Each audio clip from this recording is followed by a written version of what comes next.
Muy buenas tardes para todas aquellas personas que nos quieran escuchar esta noche desde este lugar donde nosotros emitimos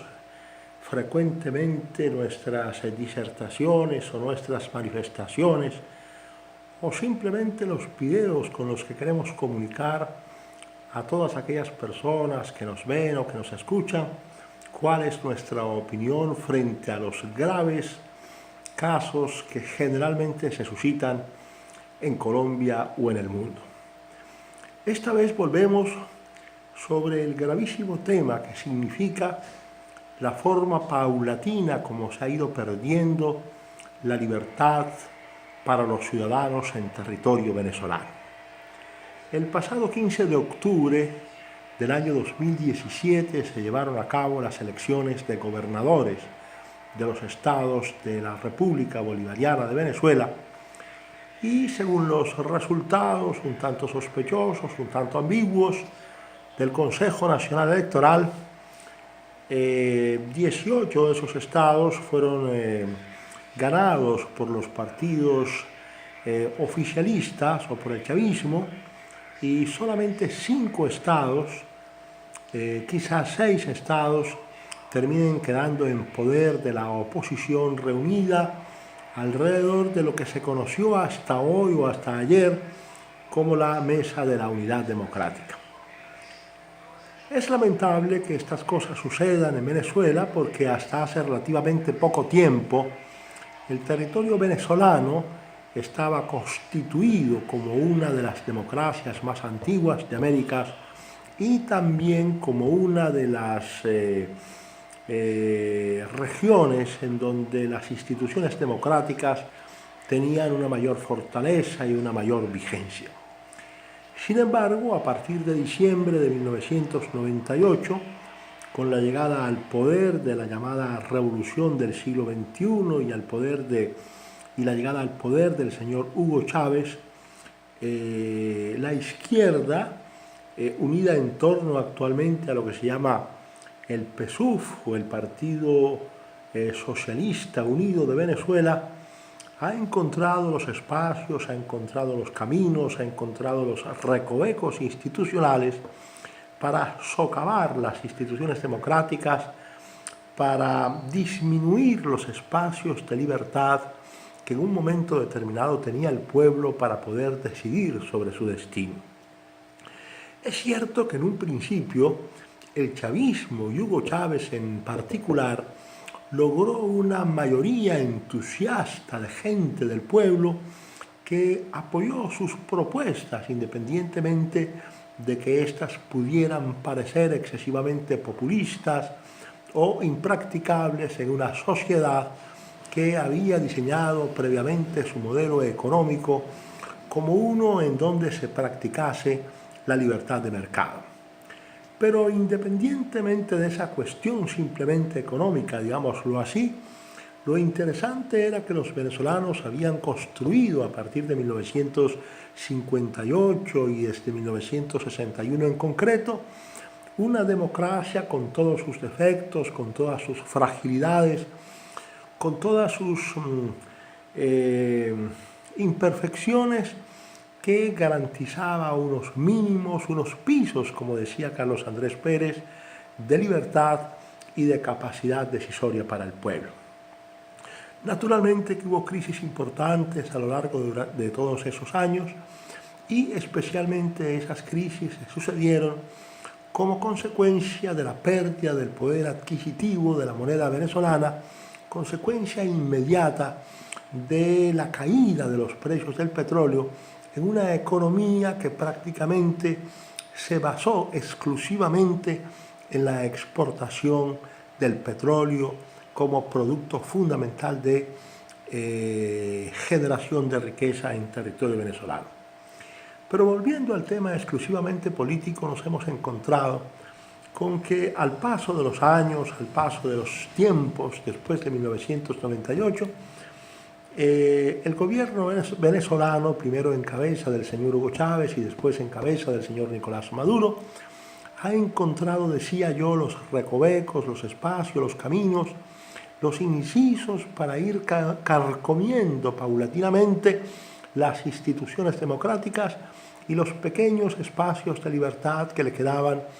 a un pueblo que realmente se encontraba y todavía se encuentra sumergido en una de sus peores crisis, no solo institucionales, sino también económica.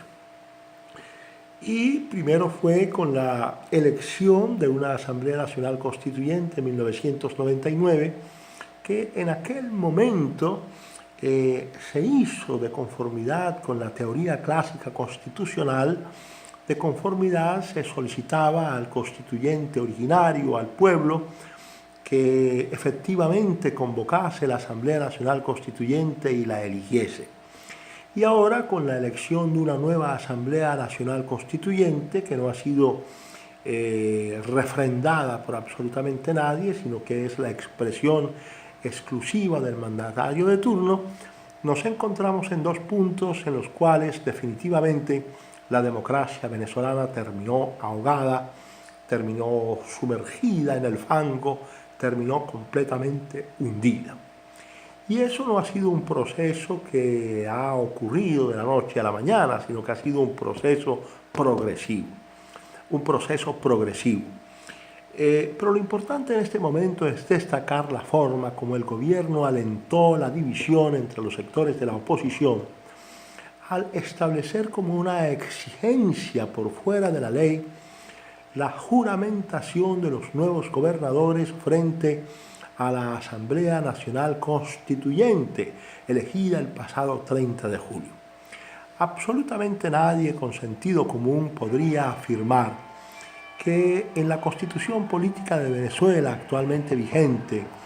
o en alguna de las muchas leyes orgánicas o de las leyes habilitantes que la Asamblea Nacional Legislativa ha dado al presidente de la República, se consagra la obligación de que los nuevos gobernadores sean juramentados ante un cuerpo deliberante del orden nacional, sino que la ley establece que los gobernadores deben ser juramentados ante las asambleas legislativas de cada estado para ocupar el cargo y ejercer las competencias. No satisfecho el señor Maduro y el gobierno chavista que preside Maduro, con todo lo que ha significado la violación de la Constitución Política de Venezuela y la violación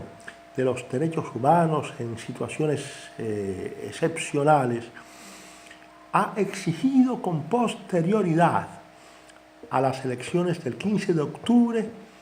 que los nuevos gobernadores, incluso por supuesto los que pertenecían o pertenecieron a los partidos de la oposición, se juramentaran ante la Asamblea Nacional Constituyente, con lo que prácticamente los colocaba en una situación muy difícil frente al pueblo que previamente les había dado el mandato de no reconocer, no aceptar la existencia o por lo menos la legitimidad de una Asamblea Nacional Constituyente espuria. Los gobernadores elegidos el pasado 15 de octubre, seguramente seducidos por las luces del poder político, aceptaron el desafío del tirano y se juramentaron para poder encargarse de sus respectivos estados o de la dirección de sus respectivos estados ante la Asamblea Nacional Constituyente presidida por la tristemente célebre señora Delcy Rodríguez. Ese acto de juramentación de los nuevos gobernadores ante la Asamblea Nacional Constituyente fue, como quien dice, el florero de Llorente, la manzana de la discordia, para que hiciese eclosión la oposición venezolana, la ambigua oposición venezolana. Tanto es así que María Corina Machado, al frente de su partido 20 Venezuela, y el señor Ledesma, que también lidera una importante facción o partido político de Venezuela, hicieran algún tipo de declaraciones en el sentido de que ya sería lo último que exigiese el gobierno de Maduro la juramentación de los nuevos gobernadores o de los nuevos funcionarios elegidos por los grupos de oposición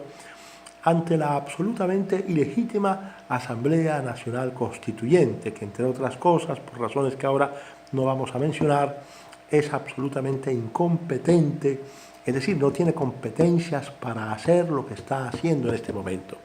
independientemente de que haya un artículo en la Constitución venezolana que establezca que los poderes constituidos tienen que subordinarse al poder originario constituyente. Y esta humillación ha servido también para que, por un lado, el partido Voluntad Popular que dirige Leopoldo López anuncie desde ya que no participará en las elecciones municipales si acaso son convocadas, y también para que el señor Enrique Capriles, quien ha sido 2 veces candidato a la presidencia de Venezuela,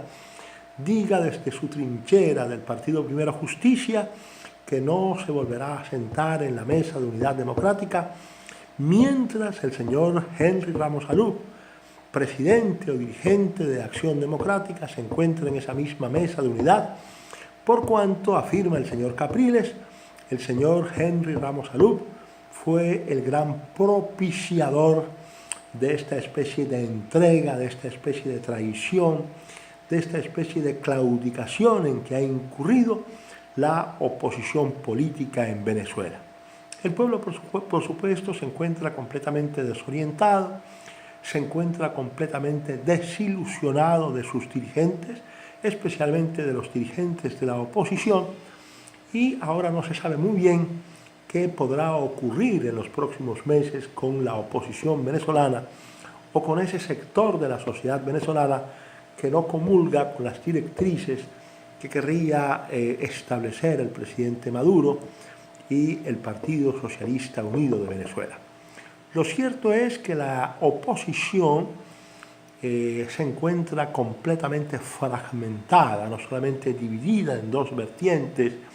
sino dividida en tantas vertientes como pequeños partidos políticos existen en Venezuela, por cuanto además surge la desconfianza con respecto a la figura del señor Ramos Alup, quien fuese el primer presidente de la nueva Asamblea Nacional Legislativa, pero que actualmente es acusado de propiciar la traición, la claudicación y la genuflexión frente al gobierno del señor Nicolás Maduro. Cerramos esta pequeña disertación simplemente diciendo que esto que está sucediendo en territorio venezolano es absolutamente lamentable, porque lo único que deja al descubierto es la infinita capacidad que tiene el gobierno del PSUV y que tienen especialmente los dirigentes Nicolás Maduro y Diosdado Cabello para someter al pueblo incluso en contra de su propia voluntad, y someterlo con el exclusivo propósito de cumplir unos designios totalitarios y también unos designios poco ortodoxos que tienen que ver con la corrupción venezolana. Esta situación nos parece a nosotros inaceptable para la comunidad internacional, especialmente para los países que integran el sistema interamericano, y por lo tanto la Organización de Estados Americanos o las distintas organizaciones internacionales como Naciones Unidas o como la Unión Europea incluso, deberían, como en efecto ya muchas de ellas lo han hecho, pronunciarse al respecto, no solamente para castigar y para sancionar el fraude colosal que se cometió el 15 de octubre, una especie de fraude técnico cometido con el propósito de aparecer con unas supuestas mayorías que no se tienen en la realidad, sino además este acto arbitrario que implica la exigencia de que los nuevos gobernadores se posesionen o se juramenten ante la Asamblea Nacional Constituyente, con todo lo que eso ha implicado en términos de eclosión, en términos de explosión, en términos de dispersión de la oposición venezolana, que con toda certeza esa fue la carta que se jugó no solamente el gobierno, sino quienes secundan al gobierno en Venezuela, con la complicidad lamentabilísima del Consejo Nacional Electoral que preside la desafortunada y también célebremente triste señora Tibisay Lucena.